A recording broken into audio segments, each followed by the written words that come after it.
Hello সবাইকে, ইশিতাস ইনসাইটসে আবারও স্বাগত। আজ আমরা উদযাপন করছি লোহড়ি, উত্তর ভারতের একটি অত্যন্ত আনন্দময়ী ও ঐতিহ্যবাহী উৎসব। লোহড়ি শীতের শেষ এবং উষ্ণ দিনের শুরু নির্দেশ করে। এই উৎসব আনন্দ, কৃতজ্ঞতা এবং একসাথে থাকার বার্তা দেয়। লোহড়ি মূলত পাঞ্জাব, হরিয়ানা এবং আশেপাশের অঞ্চলের উদযাপন করা হয়। এই উৎসব সূর্য দেবতা ও অগ্নিকে উৎসর্গ করা হয় এবং ভালো ফসল ও সমৃদ্ধির জন্য প্রকৃতিকে ধন্যবাদ জানানো হয়। নবদম্পতি ও নবজাতকের পরিবারের জন্য লোহড়ি বিশেষভাবে গুরুত্বপূর্ণ। লোহড়ির প্রধান আকর্ষণ হল অগ্নিকুণ্ড। আগুনের চারপাশে আমরা একত্রিত হই, চীনাবাদাম, পপকর্ন, রেবড়ি ও তিল আগুনে অর্পণ করি এবং সুস্থতা, সুখ ও সাফল্যের প্রার্থনা করি। আগুনের উষ্ণতা পরিবার ও বন্ধুদের আরও কাছে আনে। গান আর নাচ ছাড়া লোহড়ি উদযাপন অসম্পূর্ণ। ঐতিহ্যবাহী লোকগানের তালে সবাই নাচে অংশ নেয়।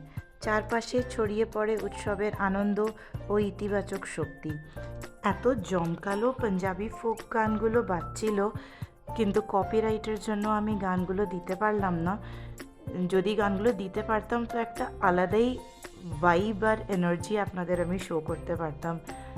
এত ভালো গানগুলো বাজছিল যে বাচ্চা থেকে বড় সবাইকেই আটকিয়ে বসে রাখানো অসম্ভব। টুইশা অবধি ঘুম থেকে উঠে নাচতে লেগেছিল। সুস্বাদু খাবার লোহড়িকে আরও বিশেষ করে তোলে। খাবার ভাগ করে নেওয়া আর হাসি আড্ডাই এই উৎসবকে স্মরণীয় করে তোলে। এই দেখুন, বেশ অনেকগুলোই স্টলস লাগানো হয়েছিল খাবার দাবারের।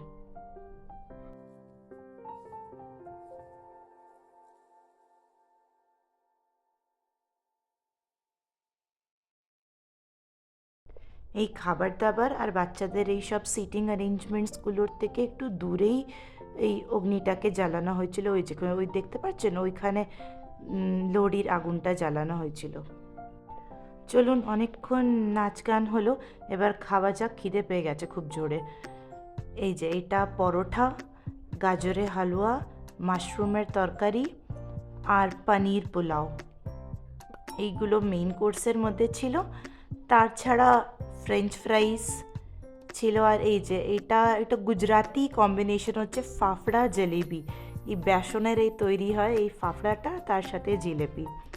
আর এই দেখুন, সংক্রান্তির উপলক্ষে কি সুন্দর কাইট শেপে এই রাঙ্গোলিটা বানানো হয়েছে। ফুলের রাঙ্গোলি, তারপরে আবার কালার্স দিয়েও বানানো হয়েছে। কি অপূর্ব লাগছে এই রাঙ্গোলিটা দেখতে। তার সাথে একটা পঞ্চপ্রদীপও জ্বালানো হয়েছিল, যেটাই পুরো ডেকোরেশনটাকে আরও সুন্দর করে তুলছিল, তাই না বলুন?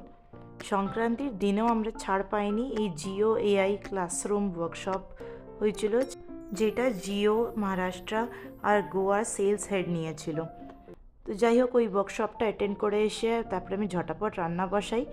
এইদিকে উচ্ছের চচ্চড়ি করলাম। তার জন্য সর্ষে তেলের মধ্যে 5 ফোড়ন, তেজপাতা, শুকনো লঙ্কা ফোড়ন দিয়ে পরপর উচ্ছে কুচোনো, আলু কুচোনো আর বেগুন ডুমো ডুমো করে কেটে দিয়ে দিলাম, আর দিয়ে ভালো করে ভাজলাম। যখন অনেকটা ভাজা হয়ে গেল, তারপরে পেঁয়াজ কুচিটাও দিয়ে ভালো করে ভেজে তারপরে কুমড়োটা ঢাললাম। কুমড়োটা বেশ পাকা ছিল, তো কুমড়োটা দিয়ে ভালো করে ভেজে তারপরে হলুদ গুঁড়ো, একটু নুন, স্বাদ অনুসার দিয়ে আবার ভালো করে নাড়িয়ে একটু ঢাকা দিয়ে রাখলাম এই তরকারিগুলো মজার জন্য। যেই তরকারিগুলো অলমোস্ট 60% মজে গেল, কুক হয়ে গেল, তারপরে আমি ঢালাম একটু ভাজা মশলা গুঁড়ো। এই চচ্চড়িটা একটু নাড়িয়ে ঢাকা দিয়ে দিয়ে রান্না করেছিলাম, তাহলে কি তরকারিগুলো ভালো করে ভাজা ভাজা হবে। তারপরে জিরে গুঁড়ো দিয়ে একটু সামান্য জল দিয়ে এটাকে ঢাকা দিয়ে রাখলাম, যে এটাতে তরকারিগুলো ভালো করে একদম সেদ্ধ হয়ে একটা মাখো মাখো ব্যাপার এসে যাক। আমি কিচেনে কাজ করব আর টুইশা কিছু করবে না সেখানে এসে, সে তো হতেই পারে না।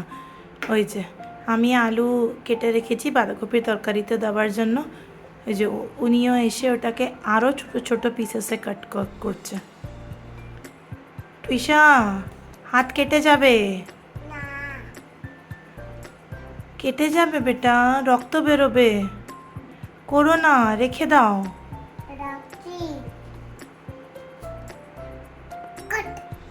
ও কাট হয়ে গেল, ওরে বাবা রে, বাস এবার রেখে দাও, রেখে দাও, হয়ে গেছে কাটতে, এবার রেখে দাও। ভাঙছে না, ছেড়ে দাও, ভাঙছে না তো ছেড়ে দাও, ছেড়ে দাও, আর ভাঙতে হবে না। ও ভেঙে গেল, আচ্ছা আচ্ছা ঠিক আছে, ছেড়ে দাও, রেখে দাও, এবার রেখে দাও।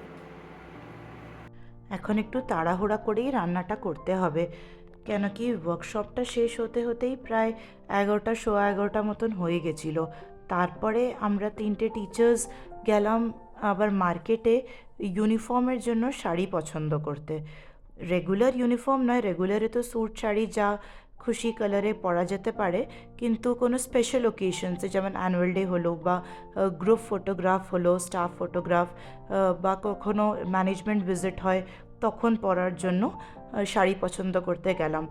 তো অনেকগুলো দোকান ঘুরে সব শাড়ি পছন্দ হলো, 3টে স্যাম্পল নিয়ে আসলাম। এবার ওটার থেকে ফাইনালাইজ করা হবে যে কোনটা ফাইনালি ইউনিফর্ম হিসাবে পরা হবে। তো তাই এখন বাজে দুপুর 2:30। ফিরতে ফিরতে বেশ অনেকটাই দেরি হয়ে গেল। বাচ্চাদের, আমার, সবাইয়েরই প্রচণ্ড খিদে পেয়ে গেছে, তাই একটু তাড়াহুড়া করে রান্না করছি। ওই উচ্ছের চচ্চড়িটা করলাম, কিন্তু উচ্ছে চচ্চড়ি তো আর বাচ্চারা খাবে না, ওইটা তো আমিই খাবো। তো ওই বাচ্চাদের জন্য এই গাজর দিয়ে মুসুর ডালটা আগেই সেদ্ধ করে ফোড়ন দিয়ে রেখেছি, শুধু এই গাজরটুকু একটু ভেজে মিশিয়ে দেবো, তাহলে কি বাচ্চারা এই ডাল দিয়ে, বাঁধাকপির তরকারি দিয়ে সুন্দর খেয়ে নিতে পারবে। চলুন আজকের ব্লগটা এখানেই শেষ করি, আর সকলকে জানাই সংক্রান্তির অনেক শুভেচ্ছা আর ছোটদের ভালোবাসা। আর কত রকমের পিঠে বানালেন সেটা আমাকে একটু কমেন্ট করে জানাবেন। তাহলে এখন আসি, দেখা হবে পরের ব্লগে।